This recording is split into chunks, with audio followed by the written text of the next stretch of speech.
بسم الله الرحمن الرحيم إن الحمد لله نحمده ونستعينه ونستغفره ونعوذ بالله من شرور أنفسنا وسيئات أعمالنا من يهد الله فلا مضل له ومن يضلله فلا هادي له وأشهد أن لا إله إلا الله وحده لا شريك له وأشهد أن محمدا عبده ورسوله وحبيبه وخليله صلوات ربي وسلامه عليه وعلى آله وأصحابه أجمعين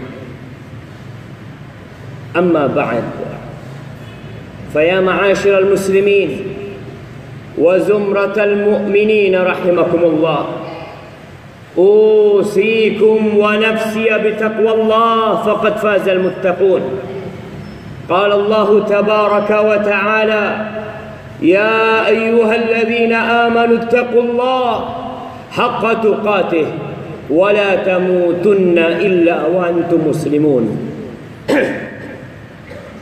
Ma'asyiral muslimin rahimakumullah. Segala puji hanya bagi Allah, karena hanya Dia yang pantas dipuja dan dipuji. Hari ini karena karunia-Nya dan rahmat-Nya kepada kita bisa sampai ke tanggal 9 Muharram. Ada apa dengan tanggal 9 Muharram? Besok kita masuk ke hari Ashura, tanggal 10 Muharram.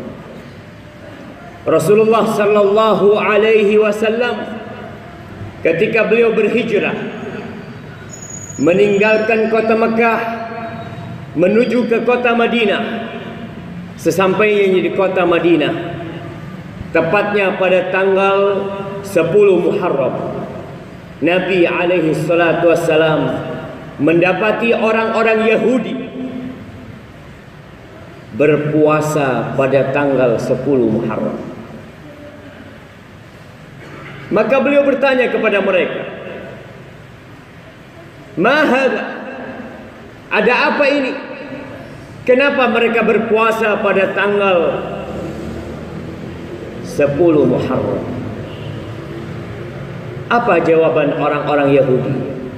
Qalu hadza yaumun salih najjallahu fihi bani Israil min aduwwihim Fir'aun fasamahu Musa syukran lillahi tabaraka wa ta'ala.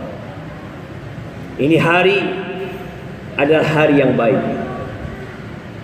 Pada hari itu, esoknya, tepatnya pada tanggal 10 Muharram 3000 tahun yang lalu kira-kira, Allah Jalla Jalaluh menyelamatkan Nabi Musa dan Bani Israel dari Fir'aun.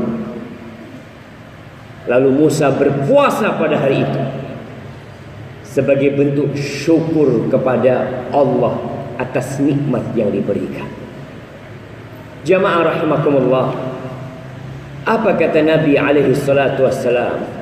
Nahnu ahaqqu bi Musa minkum. Kita lebih berhak dengan Nabi Musa daripada kalian. Maka akhirnya Rasulullah sallallahu alaihi wasallam fasamahu wa amara bi siyami. Beliau berpuasa pada tanggal 10 Muharram dan beliau perintahkan, simak, Rasulullah sallallahu alaihi wasallam memerintahkan kepada para sahabat untuk berpuasa pada hari itu. Dan para sahabat pun berpuasa pada tanggal 10 Muharram. Dan pada awal Islam, sebelum diwajibkannya puasa Ramadan, puasa 10 Muharram sempat menjadi kewajiban bagi mereka. Para sahabat tidak hanya berpuasa yang dewasa, bahkan yang anak-anak pun mereka ajak berpuasa. Ahibati fillah, mungkin kita tidak kebayang dengan nikmat yang Allah berikan kepada Nabi Musa alaihissalam.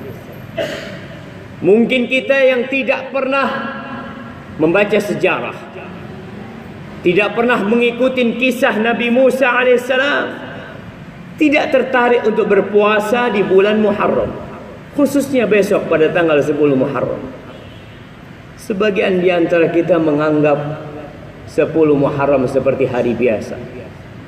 Jamaah rahimakumullah, tepatnya pada malam 10 Muharram, setelah Nabi Musa berdakwah puluhan tahun di Mesir, ternyata tidak ada hasil.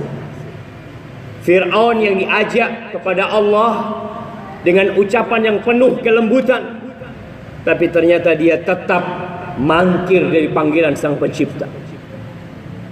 Akhirnya Allah memerintahkan kepada Nabi Musa bersama Bani Israel untuk hijrah.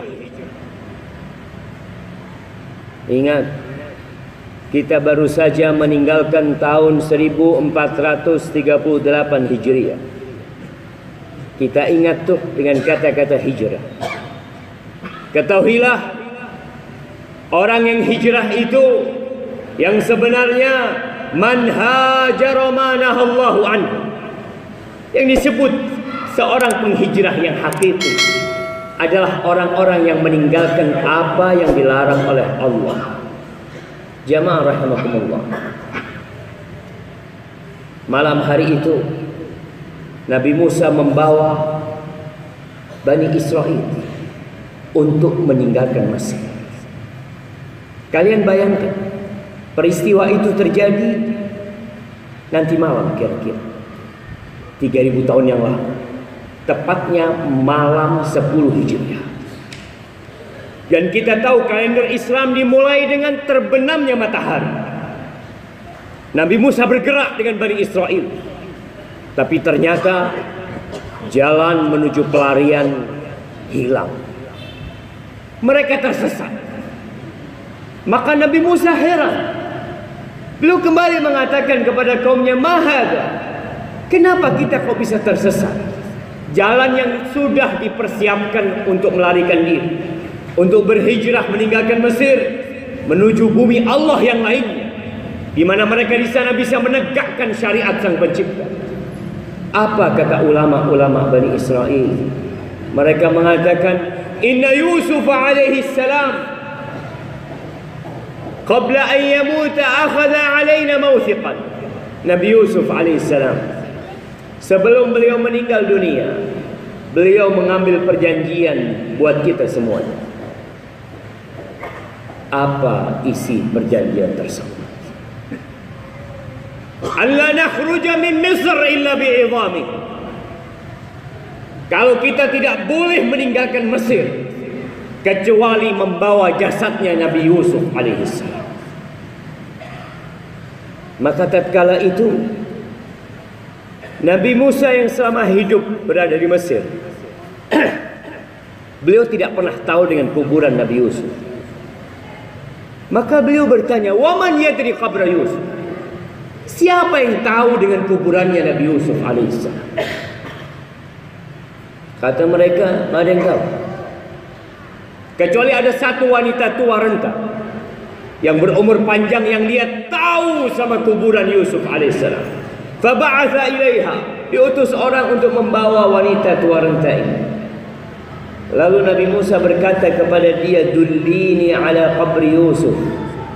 Tunjukkan kepada aku di mana kuburan Yusuf alaihissalam. Apa kata wanita ini? Tidak. Hatta tu'tiyani hukmi.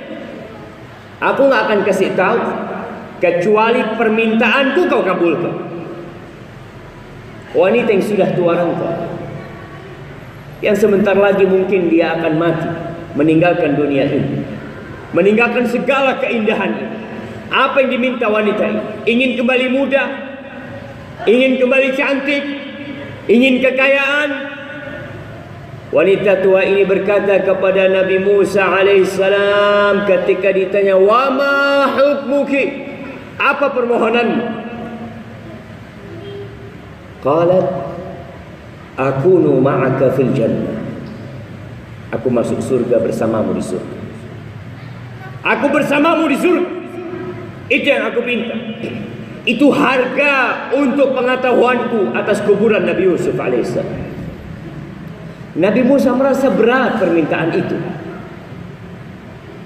Tapi mereka harus meninggalkan Mesir.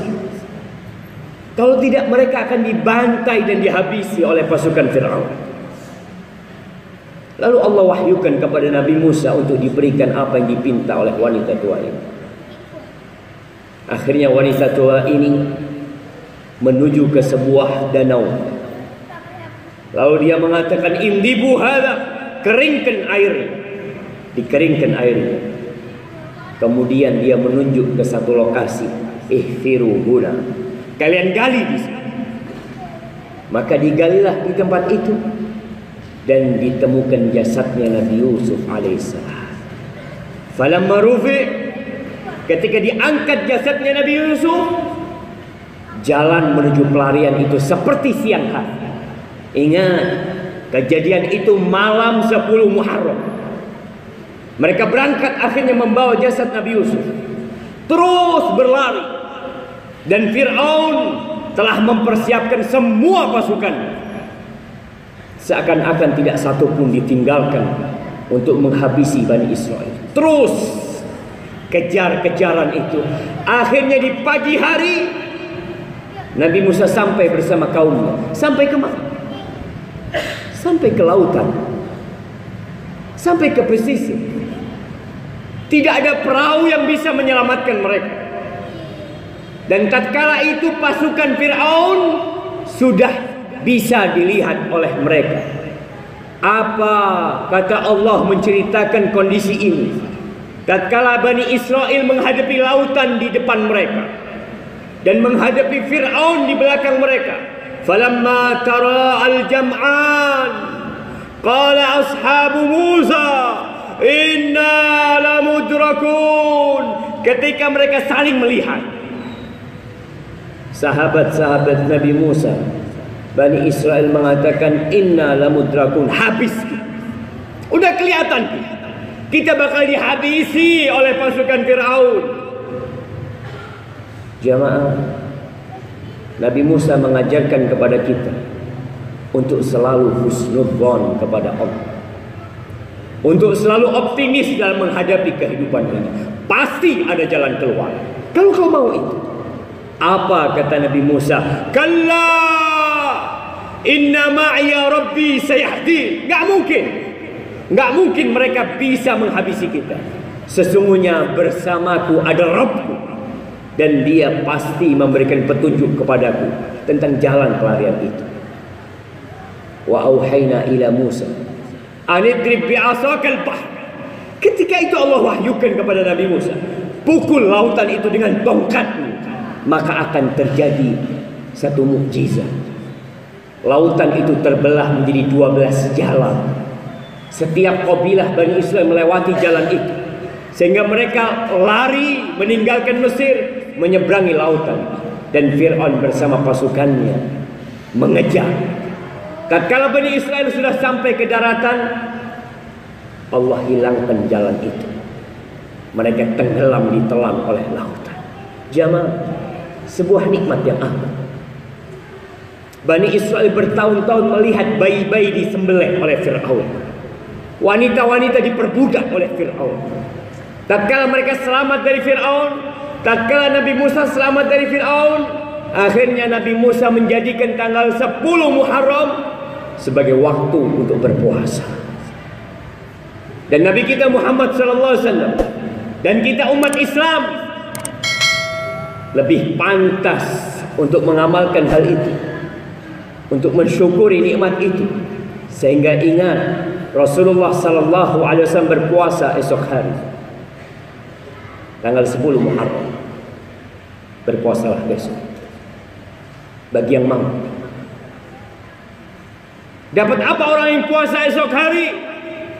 Ya, kita umat yang ingin upah. Nah, kata Rasul sallallahu alaihi wasallam, ahtasibu ayyukaffirallah as-sanatal madiyah. Kau puasa sehari, setahun dosa dihapuskan oleh Allah Jalla Jalaluhu. Aqulu qawli hadza wa astaghfirullah li wa lakum wa lisa'ilil mu'minin wal mu'minat fastaghfiruhu innahu huwal ghafurur rahim.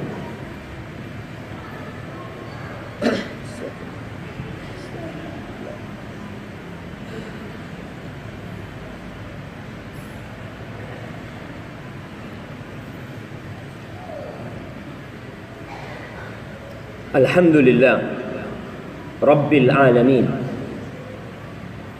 wassalatu wassalamu ala sayyidil mursalin wa imamil muttaqin qaidil ghurril muhajjalin sayyidina wa qurrati a'yunina Muhammad sallallahu alaihi wasallam wa ala alihi wa ashabihi ajma'in. Amma ba'd. Ma'asyiral muslimin rahimakumullah. Ketahuilah bahwa ibadah tidak akan diterima kecuali sesuai dengan syariat Nabi Muhammad sallallahu alaihi wasallam. Ibadah tidak akan diterima walaupun sesuai dengan syariat Nabi Muhammad sallallahu alaihi wasallam apabila tidak ikhlas mengharapkan wajah Allah Jalla Jalaluhu. Itulah kesaksian kita. Kita bersaksi asyhadu an la ilaha illallah. Kita dituntut untuk ikhlas dalam beribadah. Wa asyhadu anna Muhammadar Rasulullah sallallahu alaihi wasallam. Kita dituntut untuk mengikuti tata cara Rasulullah sallallahu alaihi wasallam dalam beribadah. Berkaitan dengan Asyura, ada banyak ritual yang dilaksanakan oleh umat Islam. Mana yang benar? Mana yang seharusnya diamalkan? Karena jangan sampai kita capek beramal, kita lelah beramal, lalu akhirnya Allah menolak amalan kita, rugi kita pada waktu itu. Maka carilah tahu. Yang selama ini kau ketahui belum tentu benar. Yang selama ini kau amalkan belum tentu itu benar. Iya. Karena kebenaran itu hanya milik Allah Jalla Jalaluhu. Maka kau perlu kaji. Ada ritual yang dilaksanakan di bulan Muharram. Pada hari Asyura yang mereka meratapi kematian Husain. Mereka memukul-mukul diri mereka sehingga banjir darah. Lalu mereka mengatakan, kami mendekatkan kepada Allah dengan cara ini. Iya, silahkan kau lakukan itu. Tapi yang perlu kau tanyakan, apakah Allah menerima hal itu dari engkau? Kembali, amalan akan diterima kalau ikhlas. Ikhlas saja tidak cukup. Yang kedua, harus sesuai dengan tuntunan Rasulullah sallallahu alaihi wasallam. Dan esok hari yang sunnah bagi umat Islam adalah berpuasa. Yang tidak mampu berpuasa, yang sakit atau kondisinya lemah, maka kau bikin makanan di rumahmu, kau kirimkan ke masjid, buat buka bersama, berikan kepada mereka yang berpuasa. Sesungguhnya man fattara sha'iman falahu mithlu ajri. Barang siapa yang memberi buka kepada orang yang puasa, dia akan dapat pahala seperti yang puasa. Dan Nabi SAW menganjurkan di bulan Muharram ini untuk banyak-banyak puasa, bukan hanya tanggal 10. Beliau mengatakan alaihi salatu wassalam, afdalus siyam ba'da Ramadan syahrullahil Muharram. Sebaik-baiknya puasa setelah puasa di bulan Ramadan, maka berpuasa di bulan Allah, bulan Muharram. Maka perbanyak puasa. Nabi berkeinginan sebelum wafat, pada tahun 11 Hijriah, selesai Muharram, selesai 10 Muharram, beliau mengatakan, lain ishtu ilal qadim, andai kata umurku sampai tahun depan, aku akan puasa tanggal 9 Muharram. Aku akan puasa tanggal 9 Muharram. Sehingga puasanya tidak hanya tanggal 10 Muharram. Hari ini disunahkan puasa. Para ulama mengatakan, kenapa? agar tidak sama dengan orang-orang Yahudi. Mereka hanya berpuasa 1 hari. Tapi kita berusaha untuk puasa sebelum. Tidak mampu sebelumnya, kau boleh puasa tanggal 11-nya, tanggal 12-nya, nyambung tanggal 13-nya, 14, 15. Ingat, sebaik-baiknya puasa setelah bulan Ramadan adalah puasa di bulan Muharram. Jamaah rahimakumullah. Innallaha amarakum bi amrin bada'a fihi bi nafsihi wa thanna bi malaikatihi wa thallatha bikum ayyuhal mu'minun. فقال في كتابه الكريم إن الله وملائكته يصلون على النبي يا أيها الذين آمنوا صلوا عليه وسلموا تسليما اللهم صل وسلم وزد وبارك وأنعم على سيدنا ومولانا محمد اللهم اغفر للمؤمنين والمؤمنات والمسلمين والمسلمات الأحياء منهم والأموات إنك سميع قريب مجيب الدعوات اللهم منزل الكتاب مجري السحاب هازم الأحزاب اهزم أعداءك أعداء الدين يا رب العالمين اللهم انصر إخواننا المستضعفين في كل مكان اللهم انصر إخواننا المستضعفين في كل مكان اللهم انصرهم وأيدهم يا رب العالمين اللهم أصلح ولي أمرنا وولاة أمور المسلمين اللهم أصلح بلادنا وبلاد المسلمين ربنا لا تزغ قلوبنا بعد إذ هديتنا وهب لنا من لدنك رحمة إنك أنت الوهاب ربنا آتنا في الدنيا حسنة وفي الآخرة حسنة وقنا عذاب النار وسبحان ربك رب العزة عما يصفون وسلام على المرسلين والحمد لله رب العالمين. بسم الله الرحمن الرحيم.